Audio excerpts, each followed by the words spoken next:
पाहुणं, लग्न बस्ता काढायचा तर रवींद्र वस्त्र निकेतन मध्येच।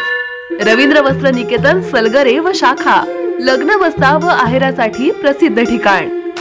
लग्नाचे शालू व सूट शेरवानी भरपूर व्हरायटी मध्ये। Kanjeevaram, Banarasi, Bangalore silk, Madurai silk, Calcutta cotton.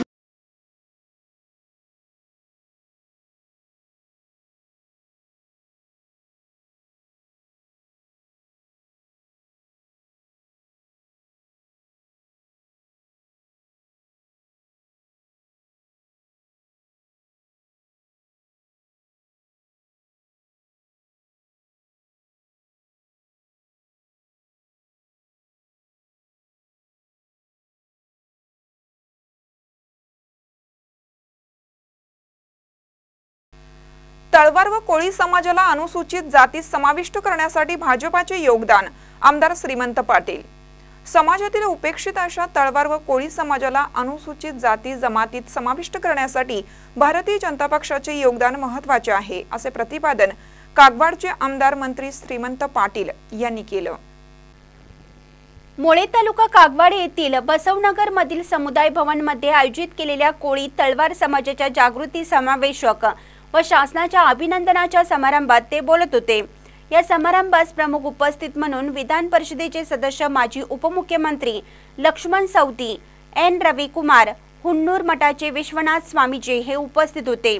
पुढे बोलताना श्रीमंत पाटील म्हणाले की तळवार व कोळी समाजाच्या विकासासाठी आपण प्रयत्नशील असून समाजाच्या आर्थिक, सामाजिक व शैक्षणिक सुविधांसाठी आपण सदैव प्रयत्नशील राहू, असेही त्यांनी सांगितलं। कागवाड विधानसभा मतदारसंघातील उगार बुद्रुक येथे तळवार समाजासाठी 15 लाख रुपये मंजूर करण्यात आले असून मोळे येथे समुदाय भवन निर्माण करण्यासाठी शासनाकडून अनुदान उपलब्ध करून देण्याबरोबरच आपण स्वतःही समुदाय भवन बांधण्यासाठी अर्थसहाय्य करण्यात येईल, असे श्रीमंत पाटील यांनी सांगितलं। यावेळी विधान परिषदेचे सदस्य माजी उपमुख्यमंत्री लक्ष्मण सवदी, विधान परिषदेचे सदस्य रविकुमार यांनी मनोगत व्यक्त केलं। यावेळी तळवार व कोळी समाजातर्फे शासनाचा सत्कार म्हणून विधान परिषदेचे सदस्य लक्ष्मण सवदी, आमदार श्रीमंत पाटील, रविकुमार यांचा नागरी सत्कार करण्यात आला। यावेळी गंगाराम तळवार, सिद्धराय जेरटगी, शिवरुद्र तळवार, दिलीप कुरुंदवाडे, शीतल पाटील, महादेव कोळी, शिवरुद्र हुडेकर, आप्पासाहेब सणती, मनोहर कोळी, अशोक कोळी, विठ्ठल कोळी, प्रशांत अपराज हे उपस्थित होते। महानकरी न्यूजसाठी राजू कोळी, इंगळे।